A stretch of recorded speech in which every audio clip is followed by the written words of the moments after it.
Okay. Let's talk about a couple other quick things here right now. First of all, if the Yankees play 500 ball the rest of the way, they win 100 games. Hmm. I mean, that's like It's ridiculous. it's ridiculous. They have if they play 750 ball. Now that's hard to do. Hmm. I'm not saying this is simple. And that would mean they would have to go like 62-20 the rest of the year. Okay. Possible. That's not that would be great. It's not outlandish. Okay. It's not like I'm saying if they go 80-1, you know, they would have to really knuckle down and make sure that they don't lose a single series, don't go on any kind of a slump. If they go 62-20, they will finish with 120 wins this year. Okay. Okay. That's what's in their grass. I don't think they're going to. Okay. I'm going to go out on a limb and say this team is not going to win 120 games. But That's the a lot. fact that I can even do that calculation and you go like, okay, that's not probable, but it is possible to go on a stretch like that.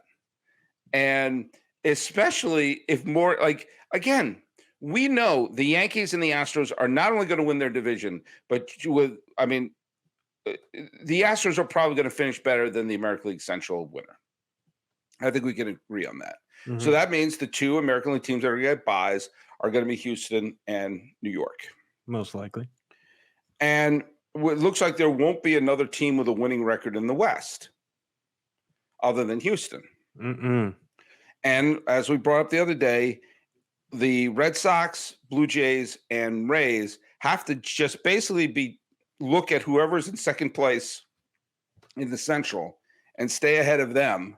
Right now, it's the Guardians, and although the Guardians won a big game against the Yankees on Sunday, but Byron Buxton is averaging 3 walk-off home runs a week. I may have made that stat up, but it sure seems that way.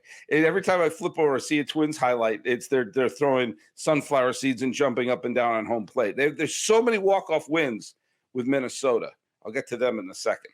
Mm. But you're going to see all the other teams in the league just again, they're going to cut bait.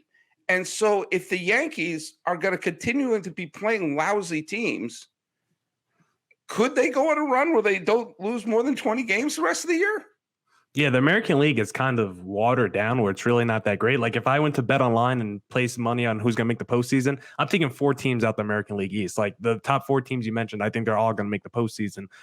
So it's going to be fun, that wild card race with the Rays, Red Sox, and Blue Jays to see just how it all unfolds. But for the Yankees, I mean, I watch a lot of basketball. I watched the Golden State Warriors when they won 73 games. They broke the all-time regular season record. But you know what happened that postseason, Sully? They lost the NBA Finals. So I want to have the same message for the New York Yankees. Don't worry about the regular season. Don't chase records, Sully. Don't burn yourself out in the regular season winning all these meaningless games because guess what? It does not matter once you get to the postseason because you're going to have to face 2 teams that have had your number in the postseason in the last 5 years, and both the Houston Astros and the Boston Red Sox. And if you lose to either of those teams, you're going to have another insufferable offseason of Yankees fans just in your mentions. Aaron Boone, Brian Cashman, they're going to be calling for your head. You're going to have riots in the streets. So Yankees fans, it's going to be fun winning 120 games. But guess what? If you lose to the Red Sox or the Astros in the postseason, it will all be for waste. That's my message for Yankees out there. First of all, it was way too early to go into a bet online read. I was like, when you Yeah. said bet online,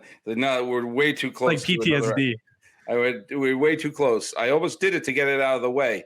But remember, I mean, you brought up the Warriors who lost that amazing Game 7, and Cleveland finally got a championship, their first one of any kind.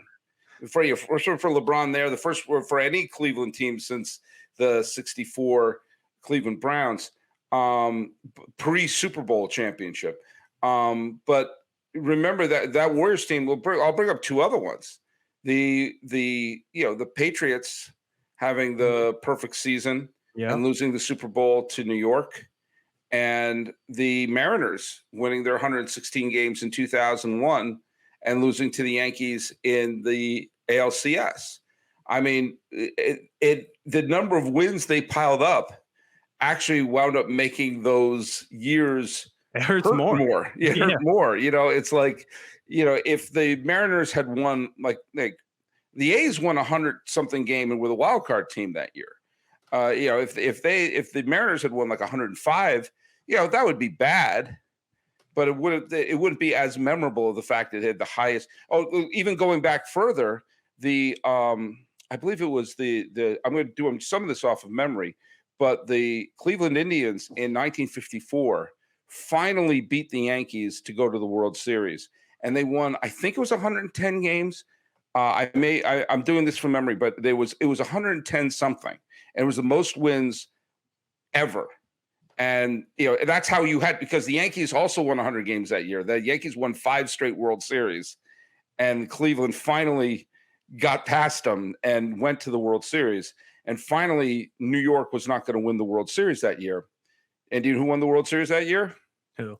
New York, the Giants. And the Giants, with the famous catch by Willie Mays, not only beat the Indians, they swept them. And the Giants were such intense underdogs. It didn't even seem fair. They were on the same field as the Indians team, and they swept them.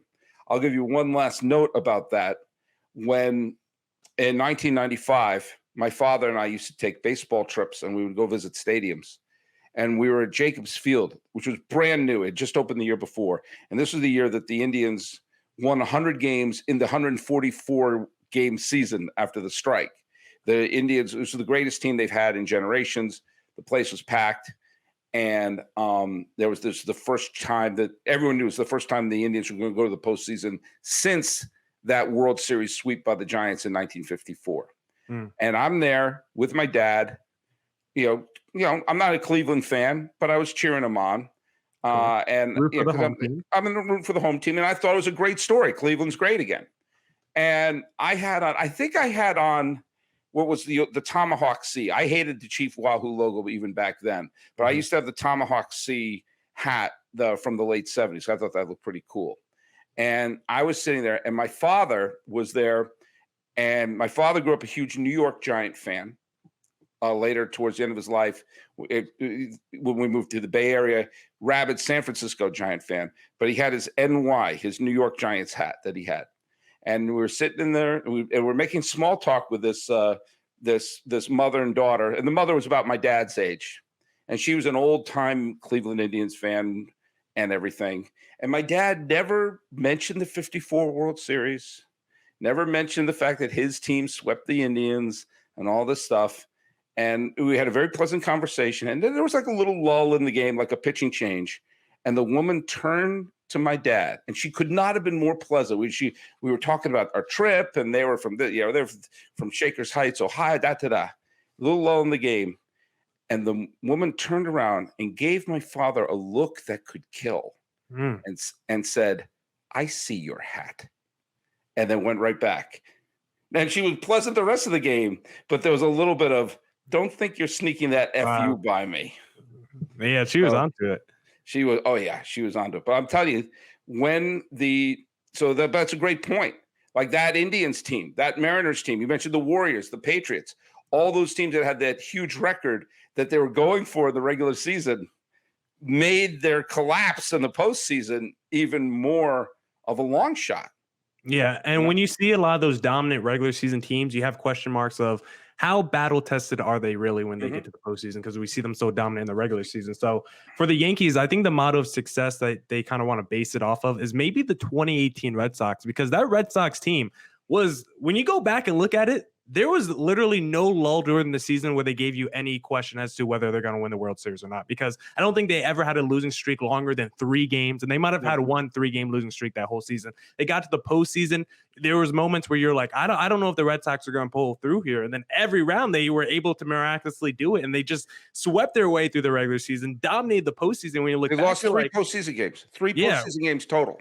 Yeah, but in the moment, it felt like those series were maybe longer or tougher than, in the moment. But when it was over, you're like, man, the Red Sox actually really handled that series. And the whole season, it kind of felt like that, where maybe it was tougher in the moment. But when you look back, you're like, really, the Red Sox just straight up dominated the whole 2018 season. And the same could be said maybe for this Yankees team in 2022. I think that's the model that they want to go off of, where you can be dominant in the regular season and then have it translate once you get to the postseason as well. And maybe you never actually have to be in a situation where, are you battle tested or not? Because maybe you're just so dominant and you're just so much better than the other teams that you're just able to dominate your way through the entire season like the Red Sox did in 2018.